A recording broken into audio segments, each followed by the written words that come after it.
Welcome, ladies and gentle nerds, to a new episode of the Nerd Byword podcast, where we are still celebrating Wonder Woman Kamala Harris, the first female vice president of the United States. No matter your political persuasion, girls across the nation deserve to know that their gender will never stop them from achieving their goals. Talking Wonder Woman, today we're going to have a deep dive into Wonder Woman 1984. Before that, though, let's check in with some nerd news. Chris, what do you got? So Chris Evans may be returning to the MCU.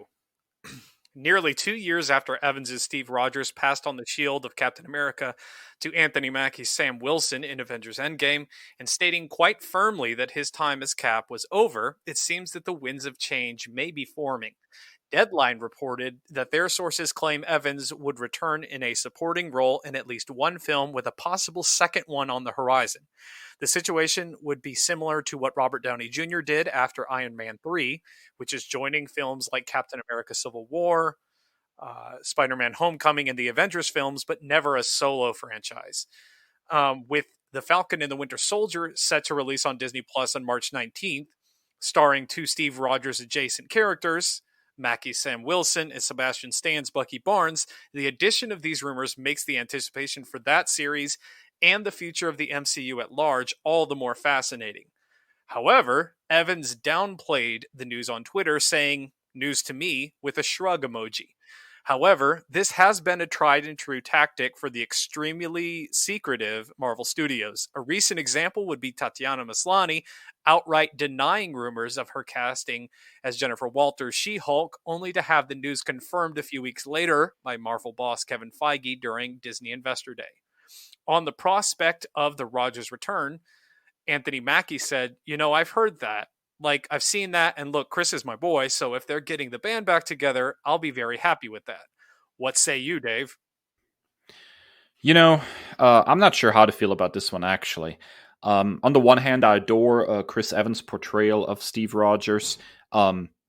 It's fantastic. It's pitch perfect casting, and really took me by surprise when he was initially cast, since I primarily knew him at the time as, the Human Torch in sort of middling Fantastic Four movies. But he's the perfect Steve Rogers. On the other hand, I'm worried a little bit because we haven't even had a chance to see Sam Wilson as Captain America yet. It seems a foregone conclusion that this is where Falcon and the Winter Soldier is headed on Disney+. Sam Wilson's tenure as Captain America was really good in the comics. He deserves a chance to shine on the big screen too, not just on Disney+.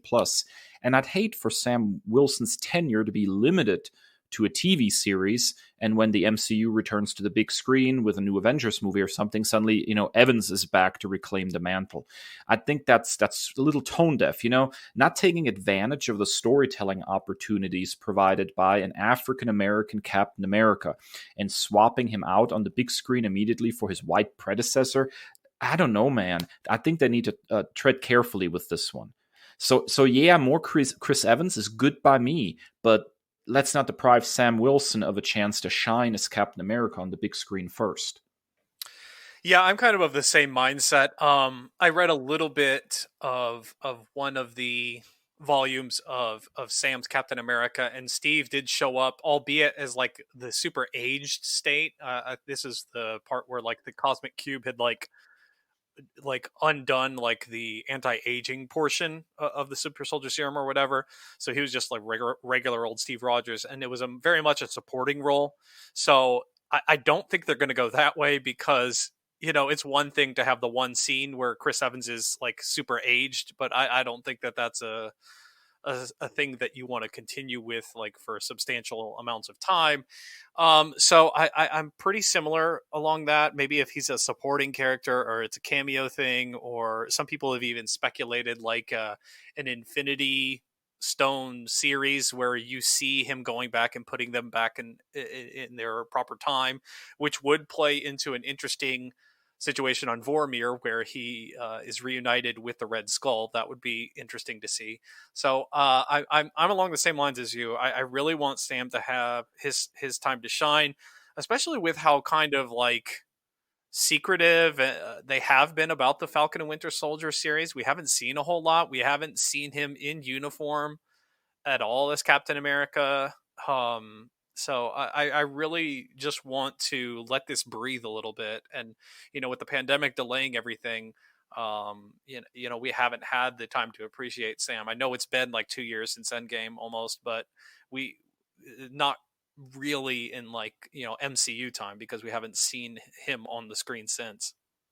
Now, there has been a leak of an action figure, a toy, apparently, that was making the rounds on social media recently of a Sam Wilson action figure that is Sam Wilson Captain America based on Falcon and Winter Soldier. So that's kind of why I'm saying it's most likely a foregone conclusion that that's where this is headed.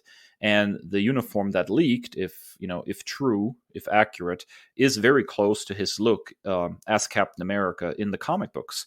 So I'm really excited to see that. So again, Chris Evans, I love the guy and I love his portrayal of Steve Rogers, but I hope that they don't bring him back in a way that undermines the Sam Wilson Captain America tenure. Yeah, and I think, and we've touched on things like this in recent episodes. I feel like it would be, if they don't do this right, if they're not careful, it would be taking a big step backwards, and it would be kind of a reduction in character growth. So I really hope, if this is indeed true, and if it's something that they're planning, I really hope that they're careful with it. All right, Dave. So you're talking about a new television series that's in production. What do you have for us? I can't help it. I'm a Vertigo fanatic. I miss that imprint from DC so much, it's not even funny. And so anytime that something arises that has a connection with Vertigo, I'm right there. Why the Last Man is one special comic book series. It's a post-apocalyptic science fiction story written by Brian K. Vaughan with art by Pia Guerra. It ran at DC imprint Vertigo from 2002 through 2008. It ran for 60 issues and received 3 Eisner Awards, and very much deserved. The series follows Yorick Brown and his pet capuchin monkey Ampersand, the only males who survived the death of all males across the globe. There's a lot to unpack in this series, including gender relations, feminism, extremism, institutional failures, and of course the impact of what appears to be a global pandemic. Very timely right now. The book's writing is sharp as a tack. The art is absolutely beautiful. It's the perfect meeting of word and art. And there have been several attempts to adapt the series as both a movie and a television series. And the latter seems to finally be happening. There have been recently a series of tweets by people involved in the production that indicate that things are picking up, although COVID had apparently gotten in the way of working on the series. Actress and playwright Eliza Clark is set to serve as showrunner. She will also pen the first 2 episodes, which will be directed by Louise Friedberg. In fact, it has been announced that the entire series will be directed by women. The series will eventually premiere on FX on Hulu. To say that I'm hyped about this series would be an understatement. As I've said many times, adore the output at DC's Vertigo imprint, and the fact that it's defunct is, to me, almost a crime against creativity. To me, Vertigo always meant quality, mature writing, and excellent art, and I miss it a great deal. A chance to revisit this excellent series in a live-action television series is exactly what the Doctor ordered, and I cannot wait to see it. Yeah, I'm super excited about this, and it just reminds me that I have so many comics on my to-read list. Why the Last Man being one of them, and I also, Brian K. Vaughan, have to go back and read more Saga, because I read the first couple of issues of that, enjoyed it immensely.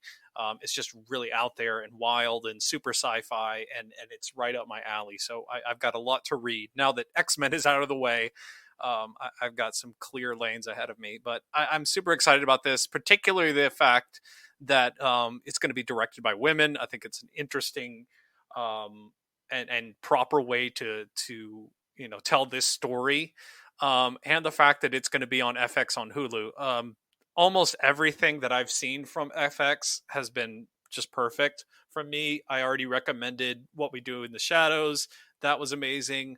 So Legion has been great. So FX on Hulu has just been cranking out hit after hit after hit, and it's right on the vibe of what we should be looking for. So I've got some reading homework to do while we're waiting on this one to be finalized and produced. And I will freely admit, man, I'm kind of jealous of you. being able to sit down and read Y the Last Man for the first time, I tell you, you're in for a treat. All right, let's take a quick break. When we come back, Wonder Woman 1984. Was it good? Bad? Meh? Let's find out. We'll be right back.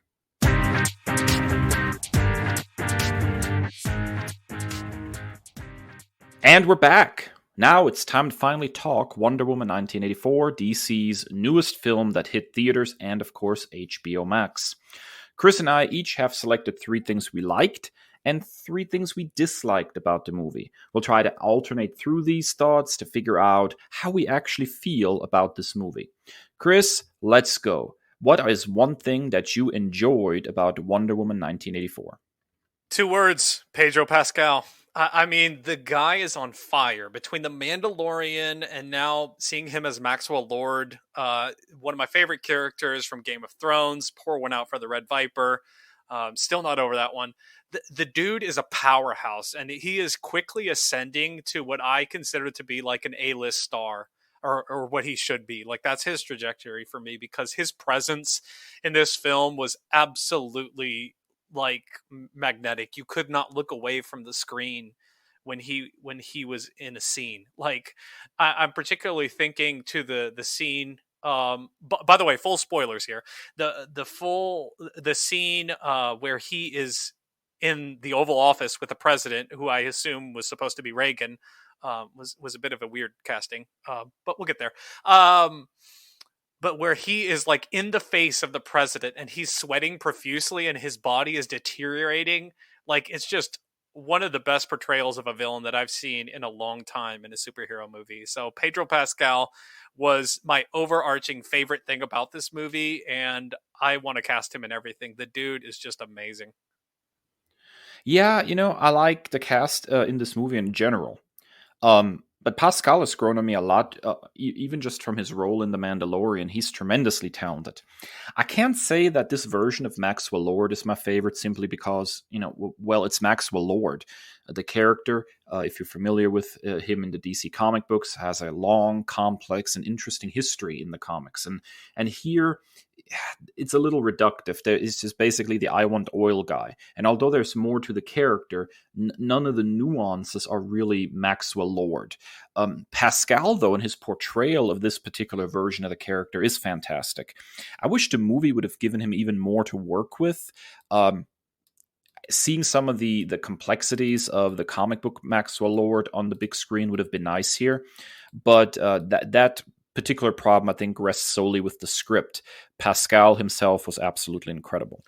And see, like, it's interesting you say that, because that's kind of enlightening to me. I don't know any of the character background and history, but I felt like even some of the strongest scenes for me were the relationship with his son, Alistair, and like particularly that last scene where like they get back together and they're reunited, and he does all of this. It started like where he just wanted to provide for his son and be a hero to his son, and then he lost his way, and then he eventually was brought back to that.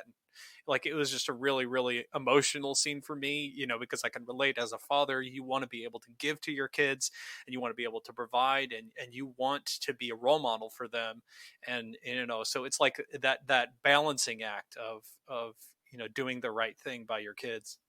Yeah, absolutely.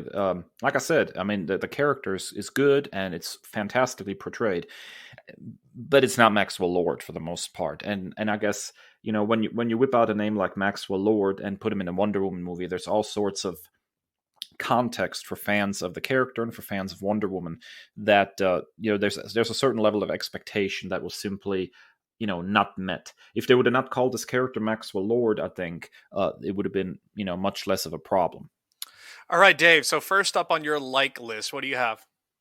The tone of the movie, actually. I've made no secret of the fact that I've grown weary of dark, dreary, and desaturated superhero movies. The Zack Snyder school of comic book adaptations is simply not for me. I read superhero comics for fun.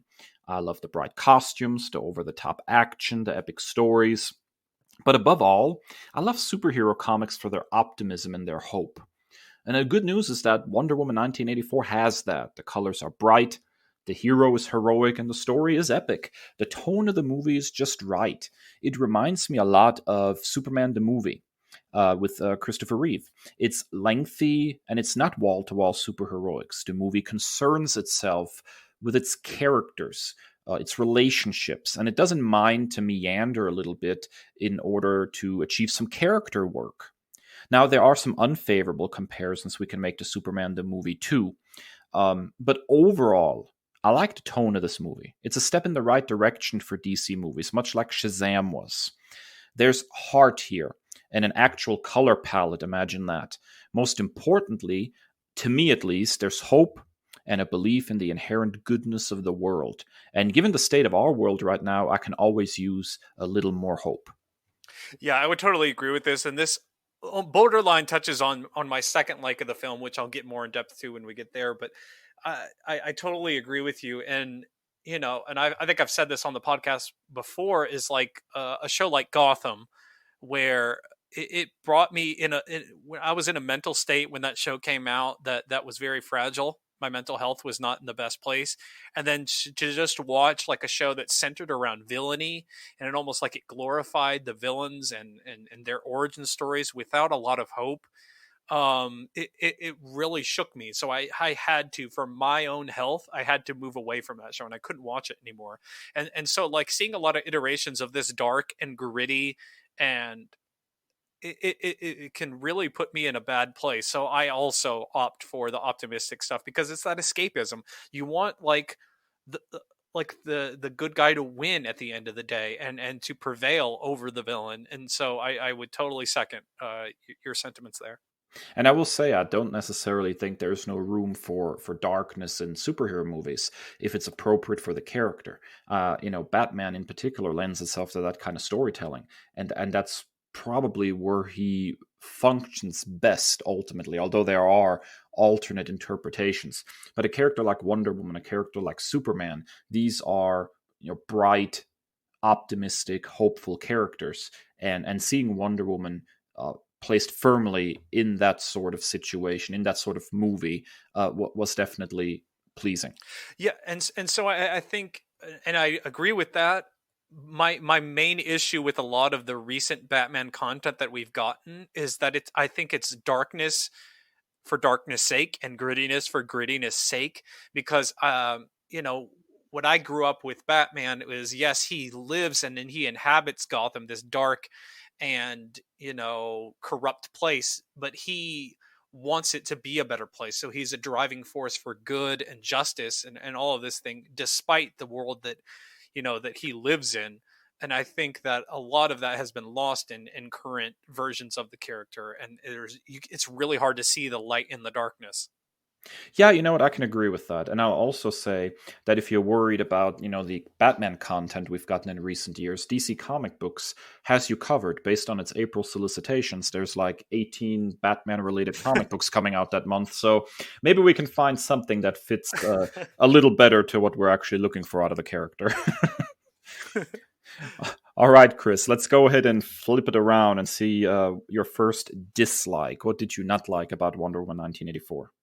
So my first dislike seems to be one of the most popular criticisms of the film, and for me, it was not enough fleshing out of that Diana and Barbara relationship. And this just seemed like maybe it's too many villains in the plot of a comic book movie, which has happened before. But I think it was just like they just didn't pay enough attention to it, pay enough detail to it, because at the end of the day, I didn't buy their friendship. And we talk about Obi-Wan and Anakin not buying their friendship, but this was, within the context of one film. I think even a small tweak, like at the beginning of the film, where Diana is included in the group of people who does not even notice Barbara, even though they've worked side by side. I think if you would have tweaked that a little bit and they had some sort of relationship, or establish friendship beforehand, it would have gone a long way. But the fact that she went from a nobody that she didn't recognize to I'm supposed to care about this turn, it really fell flat. And it just wasn't enough fleshing out of that relationship. Like Stephanie Williams said in our previous episode, like they went to dinner one time, and now it's supposed to be this really meaningful thing. So I think it just wasn't enough Barbara Diana friendship for me. I tend to agree with that as well. In the comics, the two characters have a complex relationship and a really long history with each other, both as friends and as opponents. And the movie, although super long, I mean, the sucker was 2.5 hours long, it really neglected the Diana Barbara relationship. You know, I will touch on this later, but I think it would almost have been better to omit Steve Trevor from the movie completely and then focus instead on the friendship slowly developing between Diana and Barbara, so that once Barbara betrays her, stands against her, uh, you know, um, it kind of creates a whole different arc for Diana in the movie. The idea here is that she's kind of cutting herself off from people and the world, and then the idea could be that meeting Barbara opens her up, and then the betrayal causes her to shut herself off from people again to preserve the also important continuity of the Snyder movies, because she's supposed to be, hiding out by the time Batman versus Superman comes along. But props to Kristen Wiig, who was really good. But yeah, there was definitely sort of a feeling to this whole setup that it was rushed. And in a movie that is 2.5 hours long, I don't think anything should really feel rushed. Yeah, I totally agree. I just didn't want to step on on one of your future points, but I mean, like if you would have taken all of that energy and you would have focused it into their relationship, I think it would have been super harmonious. Yeah, I can totally echo that. All right, Dave. So, what is first up on your dislike list? I'm gonna come across as almost vindictive at this point, but it is the Zack Snyder of it all. My biggest problem with the movie is that it has to respect the continuity of Batman v Superman and Justice League. Zack Snyder made some pretty unfortunate choices in Batman v Superman to me, but the biggest by far was establishing that Diana had been in hiding out of the limelight since World War I. Diana, much like Superman, is an inspirational figure. She leads by example. One of my favorite Wonder Woman runs in the comic books was written by Greg Rucka. In his run, she actually is an official ambassador from Themyscira to man's world. And as such, she leads a very public life. She writes books, she makes public appearances, and she very much tries to inspire people with her example. The ambassadorship suits her character really perfectly. In Wonder Woman 1984, there are so many missed opportunities because she constantly has to quote unquote hide.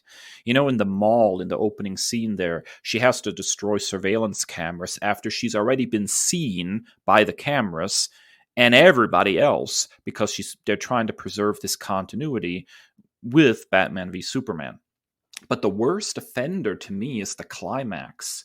She should be speaking to the world directly, revealing herself and inspiring them directly to renounce their wishes. This should have been a great, huge moment for Diana, for Wonder Woman as a character, to show how she can inspire people. And the fact that she has to do this more from the shadows, so to speak, robs her of this moment and much of its impact. The fact that the movie had to serve the continuity established by Zack Snyder basically hampered its impact from the word go. What do you think, Chris? Yeah, absolutely. And it comes off as downright goofy. I mean, where she puts her finger to the lips of the little girl, like she's going to keep a secret while all of these adults are around. Like it's so ridiculous. And the fact, one of the most unrealistic things about the film, I thought, was when she's sitting alone at dinner and she's not being harassed by any man, or being haggled, or like she could just sit in a restaurant alone and just like be low key. Like it's unrealistic. You can't like be an unmasked superhero and not be known and not be recognized for 80 or 90 years. Like it's not possible. Like, so it's just an unrealistic and unfair expectation to throw on a property like Wonder Woman. Like it's ridiculous. And it ultimately damages the movie. Trying to maintain this continuity does more harm than good. I wished in a lot of ways they would have just decided to jettison it right then and there and just make a Wonder Woman movie that allows her to step in the limelight to inspire people the way she does in the comic books. Huge misstep in my book. The worst part of it is because first Wonder Woman film and Gal Gadot at large are some of the strengths of the DC film universe, the DCEU, if you will. And so to hamper that in favor of something like Batman versus Superman and Justice League, two of the least well received. So you're like taking from the best to save the worst is just a stupid notion, in my opinion. Yeah, I can totally agree with that. All right, Chris, now that we've griped for a little while, let's go ahead and talk about some likes again. What is something that you enjoyed about Wonder Woman 1984? Well, you touched on this on your first like, but I'm going to go a little bit deeper. I love the central themes and the symbolism. I thought it was very, very interesting and super inspirational. I absolutely adored the fact that the truth conquers all. No matter what else, no matter what evil schemes, no matter what desires, base desires, carnal wishes, the truth conquers all. And the symbolism of the lasso of truth in that climactic moment, I thought that was quite powerful. I see your point, and I agree that like she had to like do it from the shadows and do it through Maxwell Lord is a bit frustrating, but the fact that that symbolism of the truth conquering all was very, very powerful for me. And I also thought that it was a really interesting um like social commentary on the 1980s of greed and capitalism at its worst, and like consumerism and like all these wishes coming true, and then like basically the world ate itself alive, this cannibalism, because of this insatiable greed. I thought that was very, very interesting. And then to be conquered by truth was really on point for me. You know, you and I seem to be very much in the same wavelength when it comes to this movie. To me, Wonder Woman at her best in the comic books is really the paragon of truth. And I find that this is really her best role uh, in any of the stories when she's focused on truth. Um, Even when it comes to how she relates to other heroes, at her best, she's squarely focused on the truth. So the focus of this story on truth was spot on to me. And yes, an 80s set movie that explores the excesses of greed is pretty much perfect too. I mean, it's the 80s, a decade of excess, of capitalism run rampant. Any criticism of greed, well, it finds its perfect setting in the 1980s, I think. I do believe the overall theme would have been better served with a different role for Diana herself.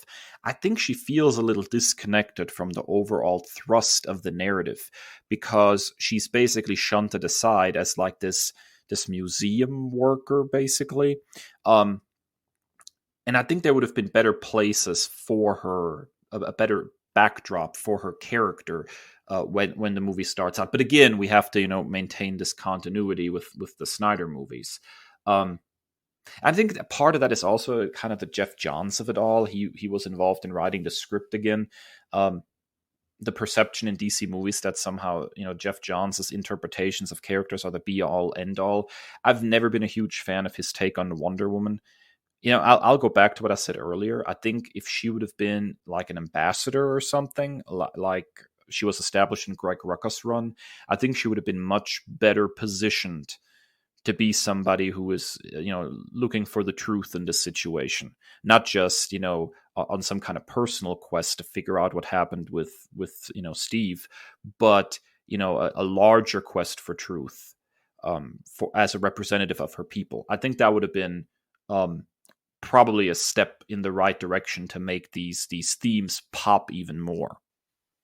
It feels a little bit awkward to make this observation and this criticism, and I would love to have like a female voice to bounce this off of. So maybe we can like do like an amendment here if we can find a female guest to comment on this and like their perception of this. But it feels uncomfortable that in a Wonder Woman film it feels like Diana is subjugated in so many instances from the men in the film.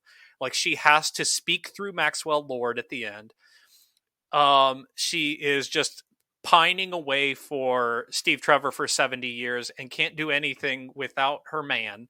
And you know, to just serve from the shadows and like let all of these male protagonists you know, take the cake and serve these central roles while she has to be in secret. I think it's uncomfortable, and I think it's you know, a shame, but maybe that's intentional. I don't know. If it was intentional, I think it was a poor choice overall. Yeah, again, you're correct. We could probably really use a female voice here, but just as a fan of the character, uh, she's supposed to be, you know, inspiring, uh, aspirational, and seeing her always basically play second fiddle to the male characters is awkward for the character, to say the least. I can totally agree with that. All right, Dave, let's try and get positive again. We're getting dragged down. What is your second like of the film? The opening flashback. I'm just going to say it, the Amazons are awesome, period. Despite my disdain for the miniseries Amazons Attack, I generally really enjoy the whole setup of the Amazons, of Themyscira, the whole thing. I really enjoy that in the comic books. It's such a fascinating society, the way it's set up, and a lot of fun to read about. So some of my favorite parts of the first Wonder Woman movie are actually the scenes that took place on Themyscira. Wonder Woman 1984 does not spend a lot of time with the Amazons. All we get is that opening, and I think that's actually to the detriment of the movie. And, you know, thankfully, there's a fantastic opening sequence that returns us to Diana's childhood.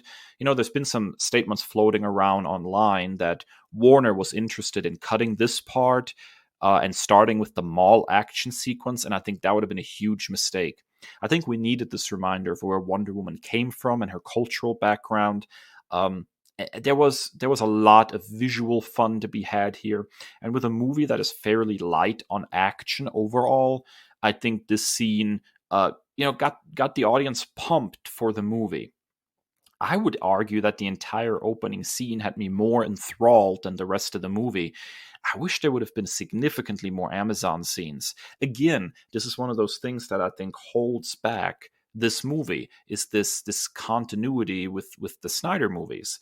You know, I can't think of a good reason why there could have not been a resolution to the idea that Wonder Woman can never go home again, and instead we could have, you know, some scenes of her as an adult, you know, maybe going to her mother, you know, asking for advice with this problem, perhaps even getting the armor you know, from her mother that she wears at the end. I think we needed more Amazons in the movie.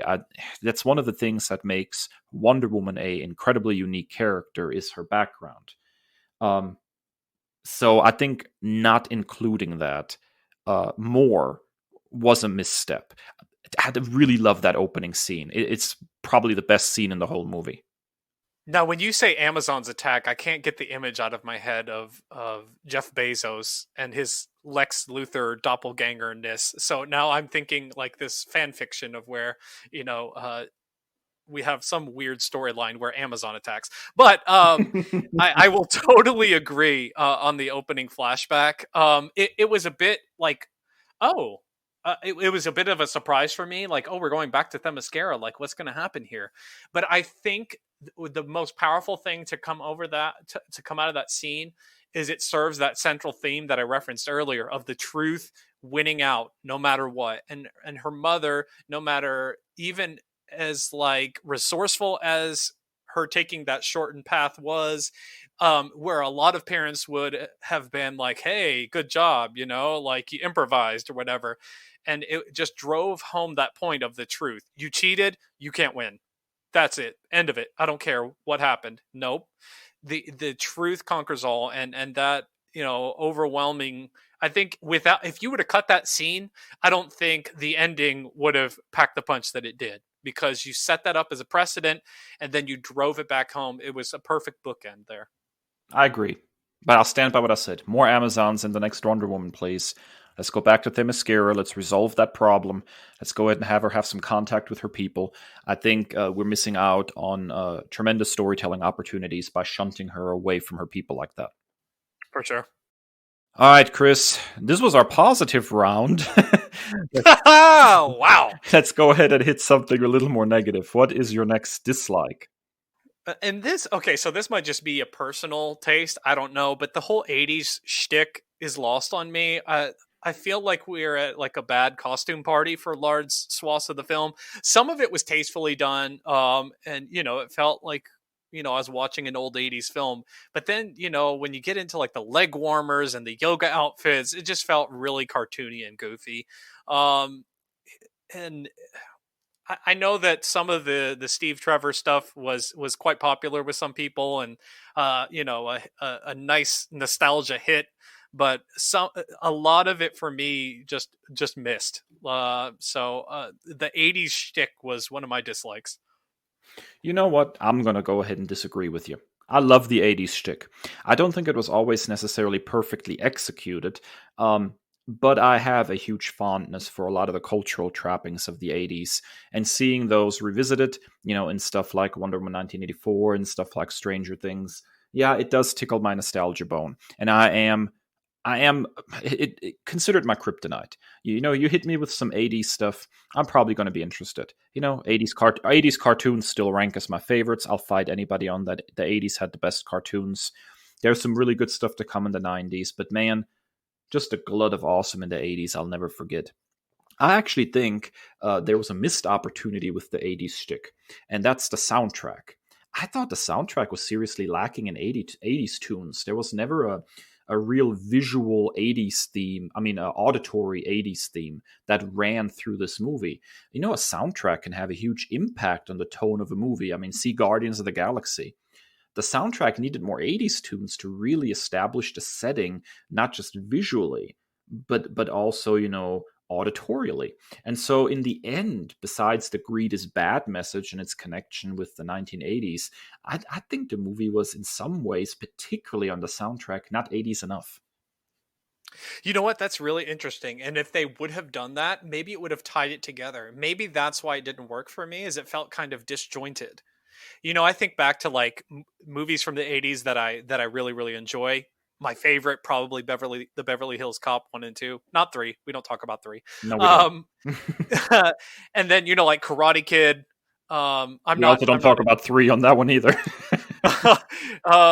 Also not like one of the Cobra Kai kids. They're villains. They're bad guys. I'm not interested. So don't distribute them as the good guys and they were misunderstood. Nah. But the best things about those movies is the soundtrack is just as iconic and just as identifiable. Like the Beverly Hills Cop theme song is one of the best things about the film, right up there with, Eddie Murphy's ad-libbing. So I think if you would have had a carefully and craftfully chosen soundtrack like the Guardians of the Galaxy, I think it would have tied everything together and it would have made sense. But as it stands, it's just a little bit disjointed. It feels like we're cosplaying. You know what? I'll give you that one. I can agree with that. Yeah, the music would have gone a long way to improve the 80s-ness of it all. Then again, I made no secret of it. Our first episode. How many music clips did we have in our first episode? I'm a big music nerd. All right, Dave, we're staying on the negative. What is your second dislike of the film? I think I'm going to pee in some people's breakfast cereal with this one, but it's going to have to be said. Steve Trevor did not need to return in this movie. I'm not saying that I'm opposed to Steve Trevor returning, but in this movie, it was mishandled. It's by far the most mishandled part of the movie. I simply do not understand why it was necessary for Steve Trevor to return in another person's body. It actively robs the movie of emotional impact. And it also never really factors into the movie's story in a major or interesting way that he's in another person's body. In addition, it raises all sorts of moral issues. Steve and Diana, it's implied, spent the night together. They literally use another man's body to do so, and that raises all sorts of issues of consent. Trevor also runs into danger several times, which clearly endangers another human being's life, because he's hijacked this guy's body. if he would have been in communication with the guy, if it would have, added an interesting element to the story, that would have been a different situation. But as it is, it doesn't work. If Steve had to return, and I would argue he really didn't need to, but if he had to return, he should have been plucked out of the time stream moments before his death in the first movie. Then Diana giving up her wish would have meant literally sending him back to die a horrible death. The drama is heightened. His sacrifice echoes his sacrifice in the first movie, and the impact would have been bigger. But here's a thought. Did he really need to return? No. I didn't really think he served a clear purpose in the story. All this time spent on Steve and Diana should have been spent instead building up the friendship between Barbara and Diana. This would have made the two friends eventually turning on each other much more impactful. So, Steve, you're the weakest link. Goodbye. Kris, what do you think? Yeah, I totally agree. And we touched on it earlier, but it just feels like it, is a disservice to a strong female character that she hangs her hopes and wishes on this man finally returning. And, it would have been so much easier and more synchronous if they would have just had Steve himself. The whole body snatcher ghost thing was just so weird and so uncomfortable. And not only does it sacrifice the possible time spent on the Barbara Diana relationship, it also creates this weird team up situation where every action scene she is hampered and not being able to be the star of the show because they cut to him smashing dudes with vases and stuff. Just get out of here. He turned him into this goofy sidekick in every action scene. And instead of focusing on her, it's a Wonder Woman movie. It's Wonder Woman and Steve. So I just felt like it was a disservice to Diana herself. And she didn't have her full time to shine because, we need the man to be here. Yeah. It's also quite fascinating to me that the way this whole thing is set up in the story with this wish fulfillment thing is that in order to have their wish granted, the person has to give up what they love most, basically, something that's most important to them. And Wonder Woman loses her powers. Of all the things in the world, that's the thing she cares most about. That's the thing she loses in exchange for Steve Trevor, is her powers. She doesn't care about other people. She doesn't care about, world peace. The thing she loses is her powers. I thought that was really a misstep in the characterization of Diana. And again, it comes right back down to, she needs her man back. That element of the movie just did not work for me. Let's go ahead and get that third like. What did you still like about this movie? The third and final thing that I liked about this movie was the end credit scene with, spoiler alert, full spoilers, Linda Carter, returning to the franchise, but as the mysterious war Asteria. I thought that was just a beautiful, crescendo and a way to close it. So I think it landed on, although it was a brief high note, I think that was a beautiful, kind of tribute to Linda Carter and everything she did to lay the groundwork for the character. Yeah, I love the scene too, but you know what? I'm going to go ahead and gripe for a second. I wished it would have actually factored into the movie itself rather than being an end credit scene. Seeing Linda Carter again as an Amazon was fantastic. Why not have her interact with Diana? Why not have her deliver the armor to Diana, or have Diana have to seek her out and borrow the armor from her, or something like that? I think that would have been a great stand-up and cheer moment within the movie, rather than something that's just thrown in as an afterthought. But yeah, otherwise, love that scene. Yep, totally agree. I can't disagree with that. Dave, what is next up on your list? Okay, so my final like is simply the cast, particularly Gal Gadot, but the cast in general. Gal Gadot is some of the finest casting in the current batch of DC-based movies. She's pitch perfect as Diana. I adore her performance. She certainly captures the visual beauty of Diana, but she also captures her grace, her dignity, her commitment to helping others, her compassion. Diana is a larger-than-life character. She is in some incarnations literally a demigoddess, and who knows how, but Gal Gadot embodies her perfectly. I don't think the movie necessarily gives her the best platform to flex her acting muscles, but I enjoy her performance tremendously. She's really magnetic on screen. in general, just though the casting is really good in this movie. We've talked about, Pedro Pascal, and I really enjoyed Kristen Wiig's performance. None of the failures of the movie rest on the cast. I think they're pitch perfect. And dare I say, I know Zack Snyder was involved in the casting of Gal Gadot. That might be his best contribution to DC movies that he has made. Chris, what are your thoughts? Yeah, I absolutely agree. And I feel it was not, it was by no means like Attack of the Clones level bad dialogue, but like some of the dialogue that was written for her did not do her any service. And I think she did the best that she could with it. Some of the lines were just a little bit cringy, but I think her presence was just overwhelmed the shortcomings in the script. But for sure, even though I have problems with the idea of Steve Trevor returning, I think Chris Pine is magnificent, and I really miss Captain Kirk in the Calvin timeline. Kristen Wiig really surprised me. I was really pleasantly surprised because I'm a huge fan of her comedic work, and to see her in a serious role, I had my suspicions, and I said this on our Fandom episode, but I was a little bit skeptical, but intrigued, and I was really, really impressed with that. And then this is another point as well. I've given Pedro Pascal his flowers, but this is another, I guess like a dig as to why we should had more, or criticism as to why we should have had more Themyscira. I think, Robin Wright and Connie Nielsen, in the roles of the Themyscirans, like they're perfect as well. Like we should have had more of that. Yeah, I totally agree with that. Let's go negative one more time, Chris. What is your final negative point? Some of the special effects, particularly like the running scenes with Diana, they didn't look good. Like I don't know what it was. They looked like amateurish. Like particularly the one that comes to mind right when I think of it is the one where they're in Egypt and she's like running down that highway. It's very clear that you can see it's front of a green screen. It's not great special effects. So just took me out of it a little bit. The running looked a little bit goofy. And there were, it's funny because there were some parts of that action sequence that were really, really cool when they flipped like the big, tank over. That was awesome.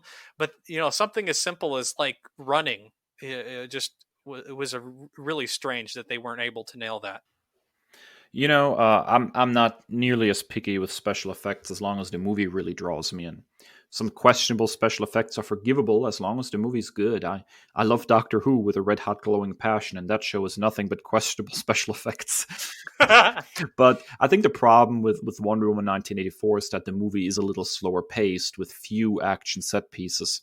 So when those scenes do appear, those small missteps feel much more noticeable. Didn't bother me that much, but I'll agree it was noticeable in a few scenes. All right, Dave, what is your final dislike of the film? Yeah, all right, let's go there. I'm tired of the jealous nerd breaks bad trope.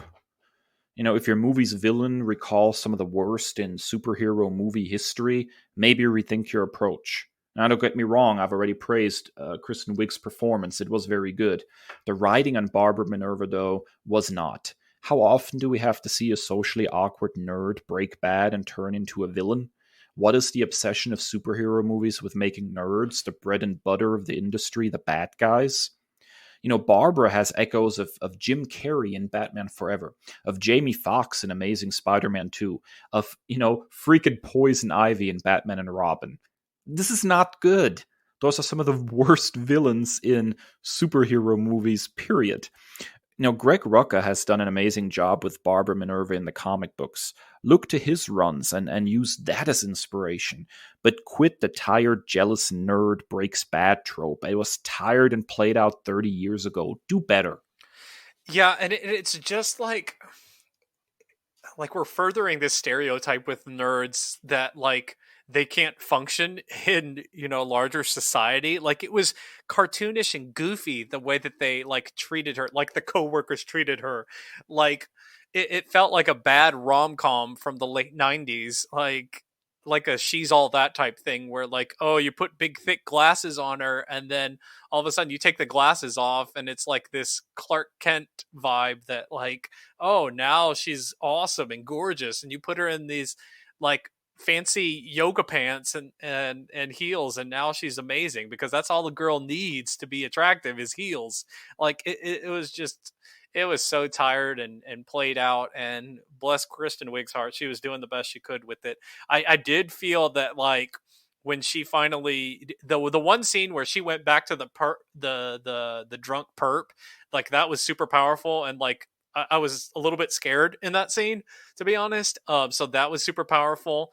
Um, I was not a fan of the whatever that outfit was before the final cheetah transformation. That was a really weird outfit choice, and the eye black was a little weird. But like, yeah, so I'm right there with you.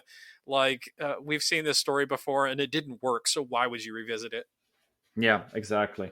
Um, in the end, I think despite all our misgivings, I overall had a very positive experience watching the movie. I understand it's a little slower paced, but so was Superman the movie. I understand that some of the elements were goofy, but so were the elements in Superman the movie. Let's not even talk about Lex Luthor and Otis. Um, Ultimately, I think Wonder Woman 1984, despite its problems, was a step in the right direction, primarily because of the tone. I think superhero movies should be bright, should be hopeful, and should have something to say about the betterment of the world. And in those elements, at least, I think Wonder Woman 1984 succeeded. Chris, what do you think?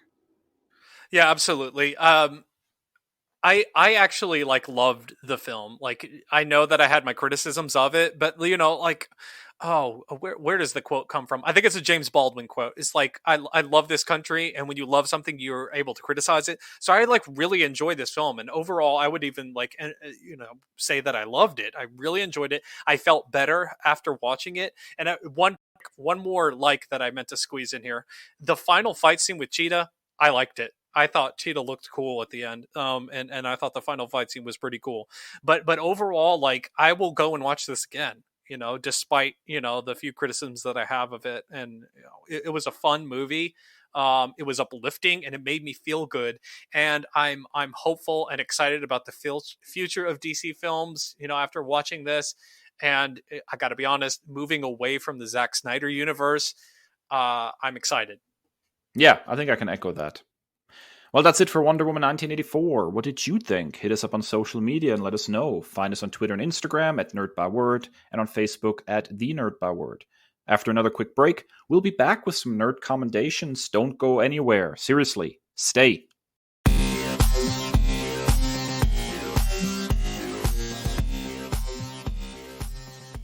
And we're back. Chris, nerd commendation time. What are you bringing to us today?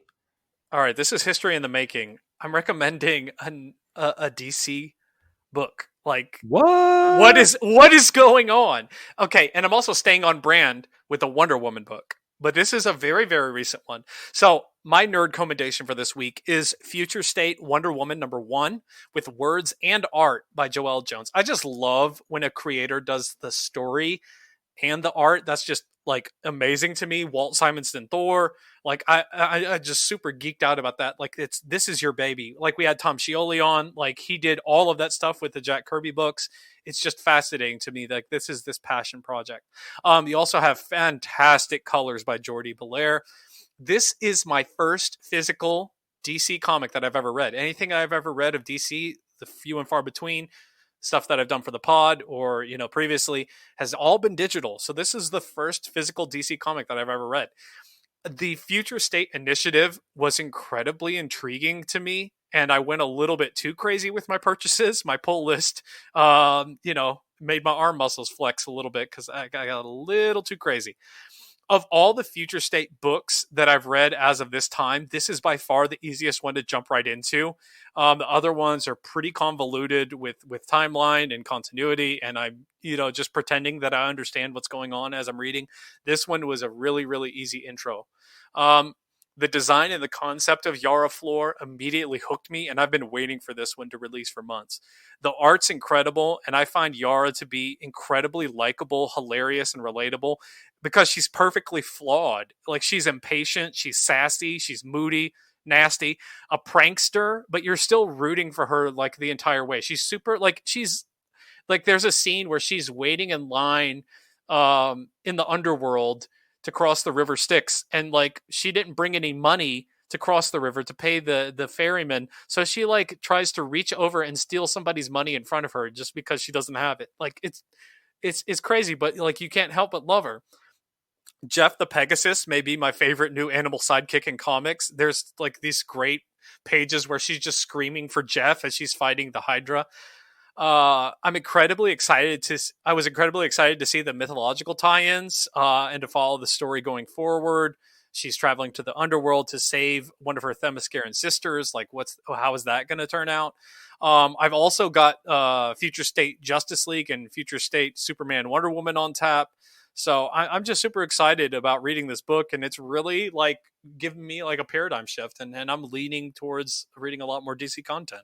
You know, it's funny because this character came out of nowhere for me. I know her design is fantastic, and I was very much interested in the character immediately, but it's the characterization that I think really drives it home. She's just a delight, isn't she?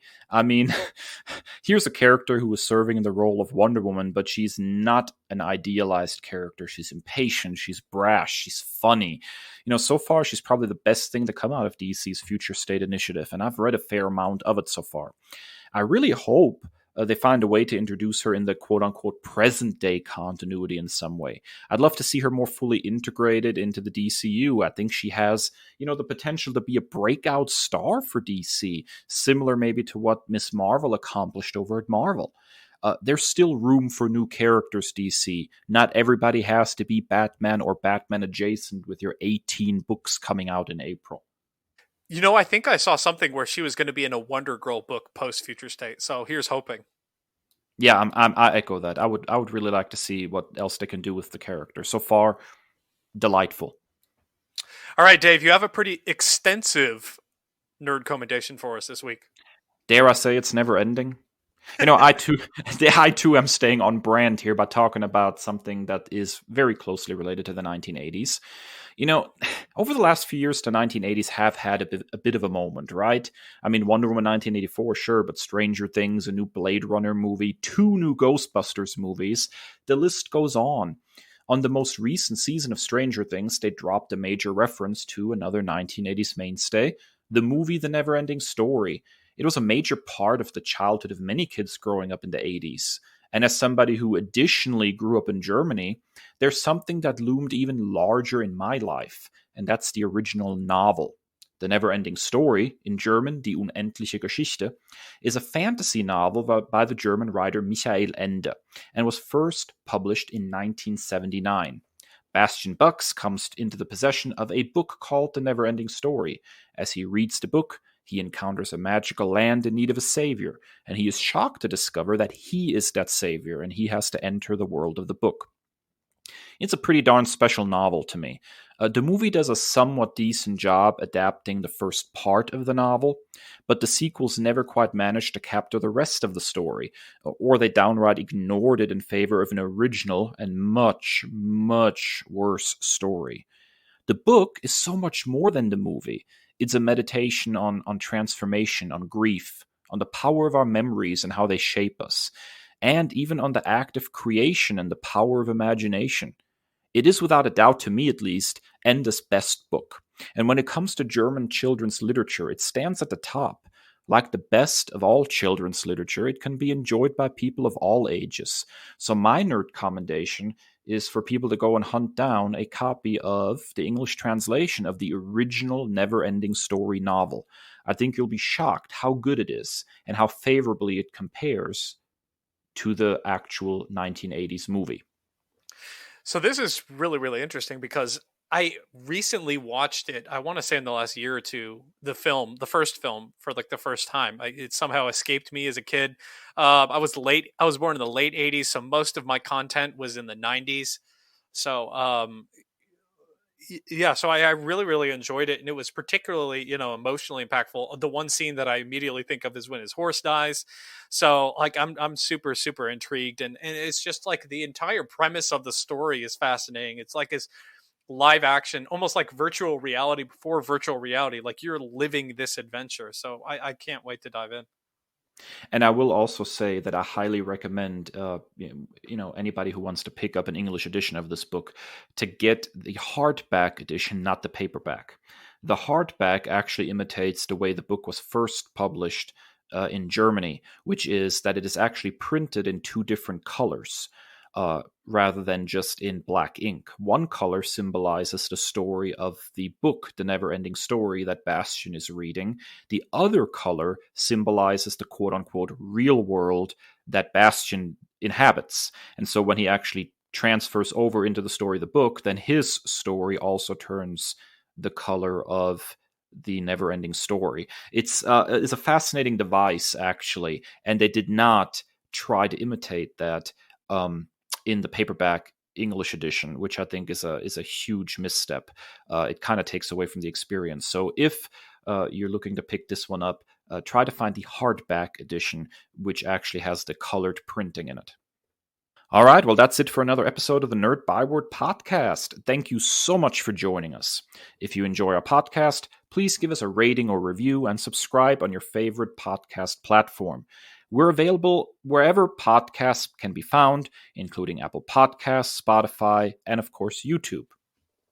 We also have our fancy schmancy website, nerdbyword.com. You can also find us on social media for the pod on Twitter and Instagram at nerdbyword, Facebook at the nerdbyword, or individually at That Nerd Dave and That Nerd Kris. You can also check out Dave's freelance writing, including Tomb Raider Thursdays on thatnerddave.com. And as always, stay well and stay nerdy.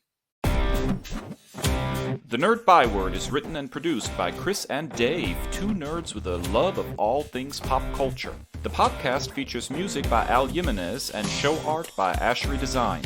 Find us at nerdbyword.com and wherever podcasts are available.